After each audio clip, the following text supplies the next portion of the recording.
Welcome back to Timetables of the Lost. Timetables of the Lost. Season 1, Chapter 4. The Pursuer. The train arrived at a station that wanted to be her city and refused to admit it. Glass canopies arced like the ones she knew, but the panes reflected skies from different years. The benches were the same municipal green, only kinder. Even the gum stains had better symmetry. A brass plaque at the arch declared the rules in present tense. I am, not I was. Enter with a truth you can carry. No substitutions honored. Echoes taxes grammar, the guide murmured. Not money. The conductor stood by the doors like a doctor who has seen this surgery 1,000 times. Declare to pass. Passengers spoke themselves aloud, voices adjusting around verbs as if trying on shoes. I am sober. I am still angry. I am not the person you remember. The gate accepted some declarations with a clean click. Others were buffed with a gentle pressure that felt like a hand turning you around. Morgan stepped forward. The station breathed. She held the ticket where the brass band kissed paper and said, I am the one who keeps the ticket dry and builds a room where songs used to be. The turnstile softened and let her through. Echoes of home unfolded with unnerving courtesy. Streets she recognized arranged themselves in kinder geometry. Her bus stop held its arms open an inch wider. The laundromat across the way blinked open without losing the missing letters. Her apartment building stood with the same brick scrapes, only the stairs didn't complain as much. Somewhere, a dog barked the exact number of times that made the sound nostalgic instead of nuisance. The bull by the door sat waiting on a familiar table. Her key, this Echo's version, rested where she'd left it before leaving a life in episode 1. She did not touch it. Touch was a contract. A mirror in the hall showed her face and kept its opinion. Present tense, the guide said softly, reading the small pushes in her shoulders. Keep your sentences short or the house will finish them for you. I am thirsty, Morgan said, because it was simple and true. The kitchen tap ran water that tasted like her building's pipes and like the word mercy said in a language she didn't know. She didn't drink. She put the glass down and let it reflect a slice of ceiling that did not belong to any other world. The apartment had different souvenirs pinned to its corkboard. The same plant in the windowsill had decided to live. On the counter, a note in her handwriting said back by 5, no destination, no apology. Each detail leaned in, eager to be chosen. Something moved in the mirror, not behind her but beside her, an angle catching at the edge of the glass like a first draft of her expression. She did not look directly. She had learned the cost of looking. Package for Thomas, said a voice from the doorway, pleasant as a clerk at a friendly bank. The same constellations painted coat from the market. The stallkeeper tipped their hat now a cap now a familiar mailman's face. Echoes like to change uniforms to fit your memory.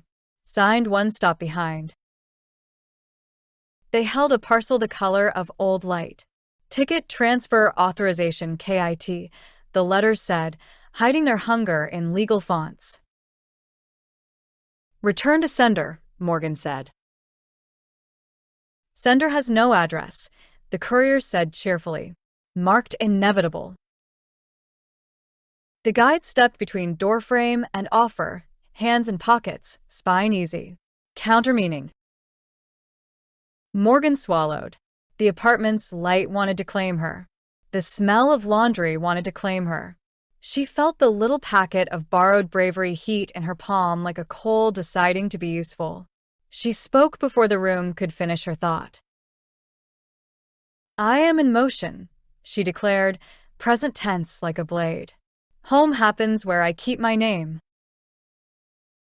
The courier's smile folded into administrative regret. Counter meaning accepted. The parcel dimmed, its string slackening like a sentence taken back. The courier nodded to the room, which nodded back as if colleagues, and receded down the hall until the air forgot they'd been there. Morgan stood very still and let the adrenaline exit through her hands. The glass on the counter showed the kitchen and, the slightest stutter, the silhouette of a woman with her height, her hair, her manner of holding tension in the jaw. The silhouette bent, as if picking something up that wasn't there. Reflex clawed up her neck. "Don't," the guide said, not unkindly, "kneel." She didn't. She reached into her bag and loosened the lid on the quiet blue by a fraction. The hush rose like a patient tide, laying a soft, defensive line around the kitchen table. The apartment recognized the room that could hold and rearranged its needfulness one step away. The overhead light took its brightness down a notch and made space for breath. From the hallway, a child's voice lifted and stilled, familiar from the carriage. The boy with a coil of listen lines stood on Morgan's echo threshold with his mother's hand in his. It wasn't his mother from Morgan's world. It was this version's, eyes the same shape, tired in the same way. "We sit here," the boy announced gravely, as if invoking a clause in a treaty. He placed the coil on the table, careful, and the air remembered being the kitchen table, the one place in their home where words could land without skidding off the surface. His mother glanced at Morgan with apology, then gratitude, as the hush did its work. "Thank you," she said, and the room heard the present tense and agreed. Morgan stepped back, palms open. "Sit," she said. It felt right to spend the least magic possible and let the furniture keep its dignity. The coil lit a soft orange at the edges. The boy swallowed and spoke into the middle space. "I am scared when you leave the light on in the hall," he said, straight as a truth. "It makes the house look like it's thinking." His mother listened. Not agreed, not argued, listened. Echoes of home accepted the grammar and tax nothing. Some places reward you for not bargaining. The conductor's slate appeared at the periphery of the scene as if it had always been tucked into the backsplash. A tidy new line wrote itself. ACT of Mercy. Minor credit 0.05. Applied to lullaby. Total 0.30. The brass leaf at Morgan's thigh warmed, the way a coin warms when you are beginning to believe in it. Something shifted in the mirror, closer now. The other Morgan, cleaner around the eyes or merely better lit, stood in the reflection of the doorway, not crossing the threshold, polite as a wolf at a party. When she spoke, the sentences had Morgan's cadence with a nervous certainty sanded out. "I am the one who will use the ticket better," the reflection said, very reasonably. "I am the one who will stay, where staying saves more than leaving loses." The mirror stayed dull. Echo auditors didn't need uniforms here. The glass did their work. Morgan kept her eyes on the table, the child, the mother, the alive present. "I am the one who keeps the ticket dry," she said, almost conversational, as if observing the weather. "I am the one who doesn't kneel." The reflection smiled the kind of smile that has memorized your soft spots. "I am the one who will give back the lullaby." The line hurt in the exact place it aimed. The brass leaf in Morgan's pocket shivered, the ledger hated promises in the future tense. She felt the packet of borrowed bravery pulse once, asking. The guide cleared their throat, tiny sound, perfectly timed. "A verb, Morgan. Spend it on a verb." She broke the bravery seal. It went through her like two good hands on her back. She didn't use it to shout or weep or confess. She used it to refuse neatly, present tense. I do not transfer." The kitchen light steadied. The mirror went matte, as if it had decided to stop collaborating. Somewhere in the plumbing of the echo, a pipe acknowledged pressure and returned to equilibrium. The reflection cocked its head. "Then I will follow," it said, no longer pretending to be her, only wearing the clothes of her. "You may," Morgan said, calm as ink. "One stop behind." The room held the sentence like a signed receipt. The echo, which liked clean paperwork, filed the agreement as boundary rather than debt. The reflection's edges fuzzed. Not gone, never gone, but acknowledged as not here. The mother at the table exhaled into the hush. She squeezed her son's fingers. "I am listening," she said. The coil dimmed, duty done. The boy's shoulders lowered. He looked at Morgan with the quick gratitude of children who notice grown-ups making rooms safe without congratulating themselves for it. "Bravo," the guide said quietly, in the kitchen's new silence, making the word weigh exactly what it should. "You spent your brave on a complete sentence. Most passengers spend it on saying please to themselves." The conductor appeared the way good timing does, unsurprised, right-sized.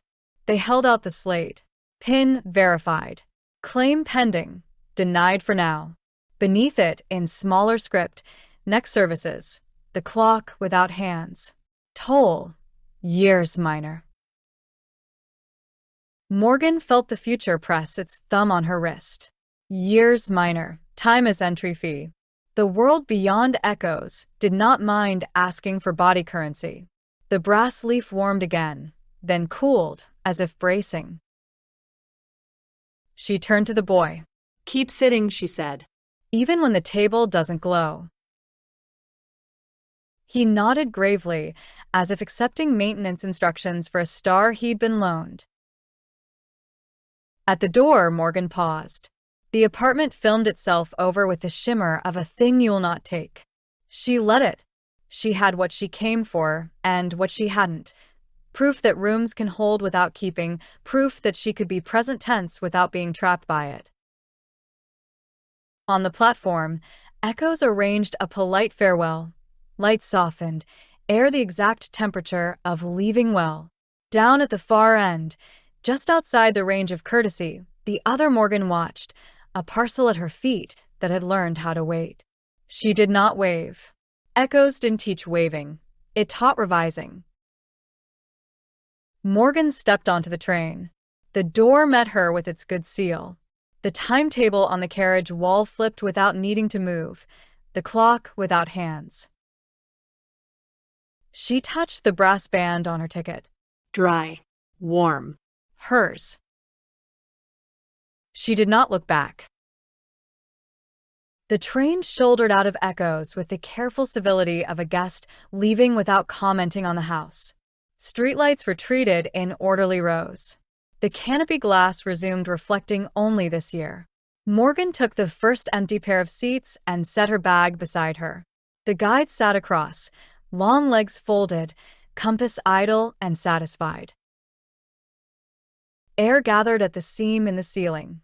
One pearl drop, then another. The condensation of other people's certainty. The drips hung there as if listening. "You didn't look back," the guide said. "That starves her." "I said she could follow," Morgan said. "One stop behind." "That feeds you." The conductor arrived with a small slate and the unblinking attention of someone who has watched this play performed in every language. Pin verified, claim denied. ACT of Mercy minor. Credit 0.05 lullaby, 0.30. A new, thinner line wrote itself. Interval check, identity stability, pass. "Some passengers kneel in echoes," the conductor said, a statement, not a judgment. "They wake up here with gravel in their palms." Morgan flexed her fingers. No gravel. Only the memory of a kitchen that admitted its own limits.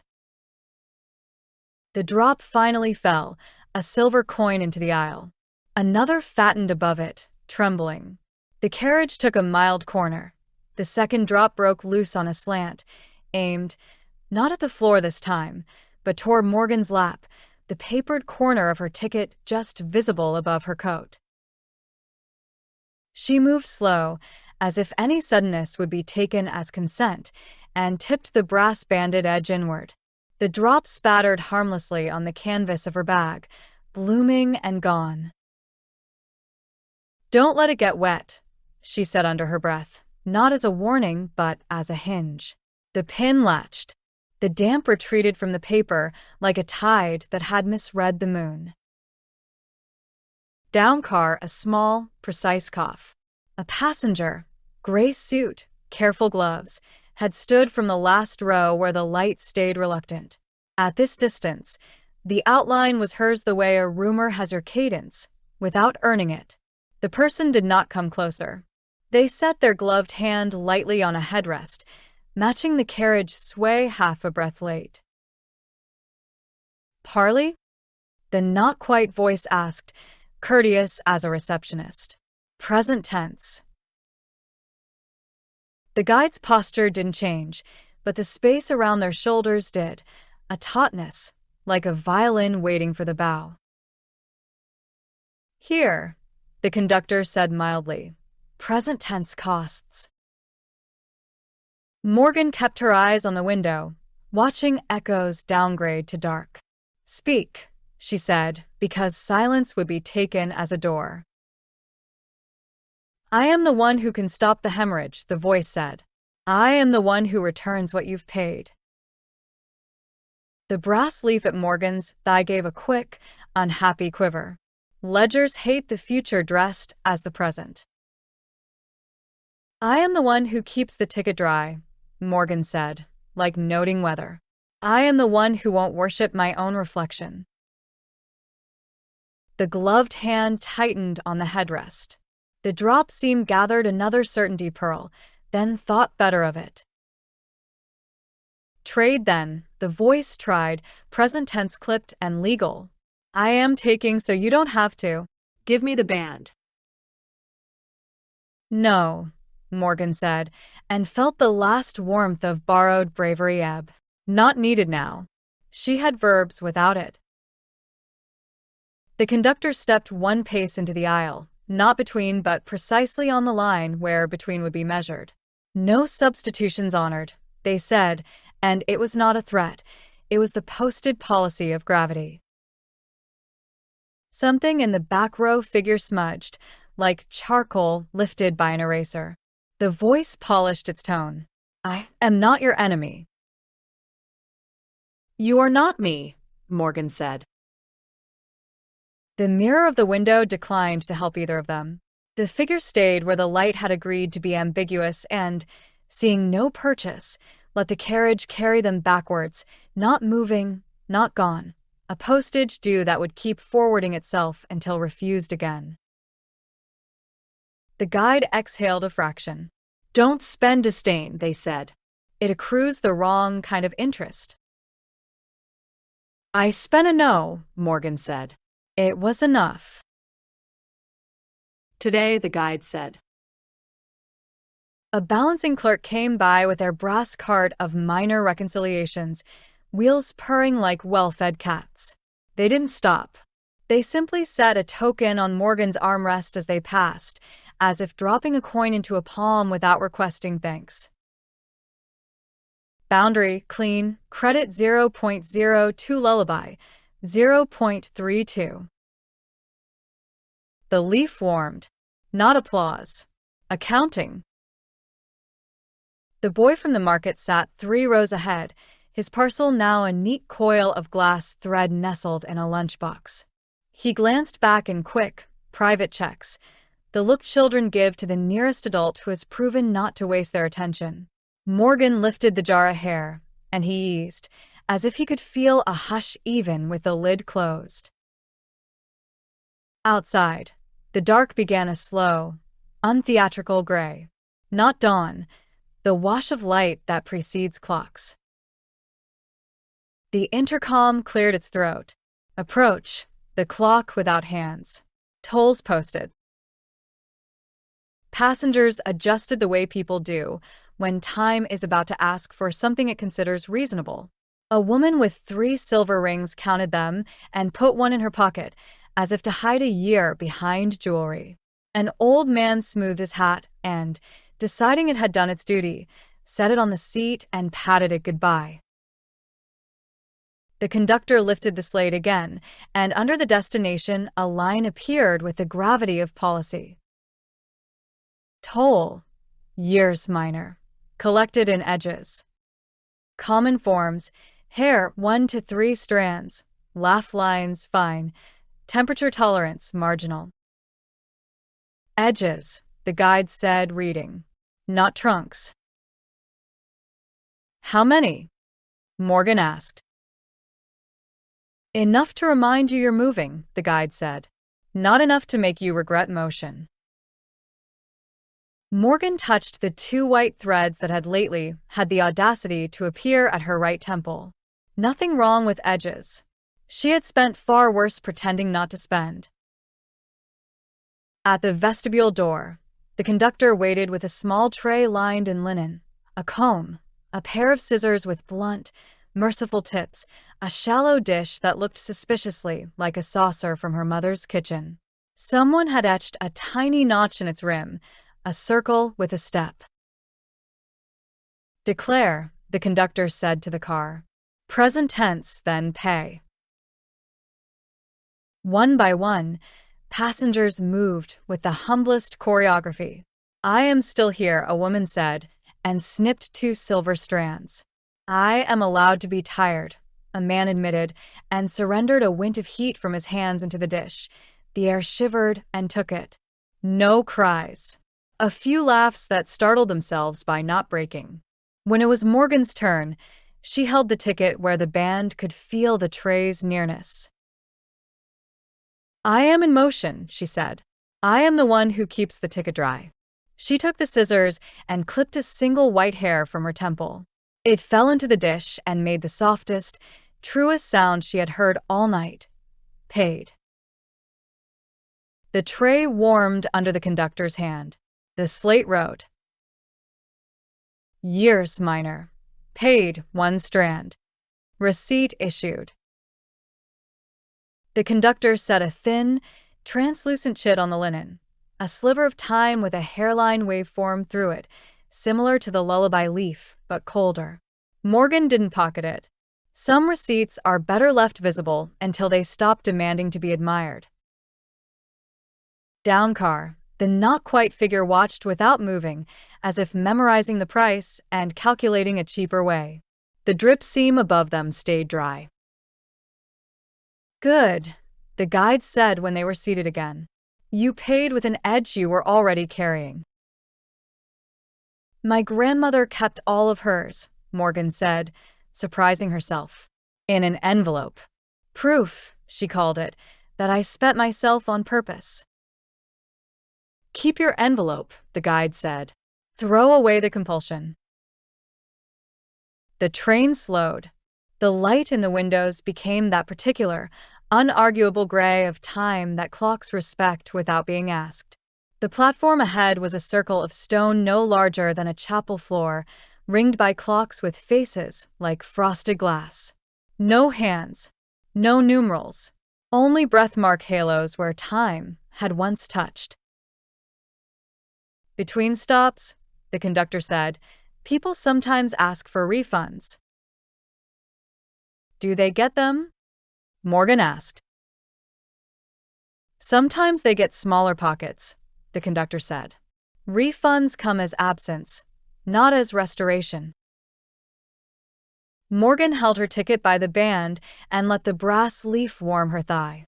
0.32 toward a song, or the thing beyond a song that did the same job more honestly. She thought of the boy's coil. She thought of Echo's kitchen. A room. For corners. One window that admitted the weather without letting the rain in. The platform's ring of clocks exhaled as the train kissed the brakes. In the window, a ghost watched, her height, her habit of carrying tension like a practiced instrument, Face unreadable, hands empty, present tense like a suit that fits too well. I am following, that mouth said without sound. I am not kneeling, Morgan answered aloud, and the carriage heard her and relaxed around its bolts. Thank you for listening. If you would like to be notified about upcoming releases to the Timetables of the Lost series, please subscribe. This has been a Bad Karma Drone production.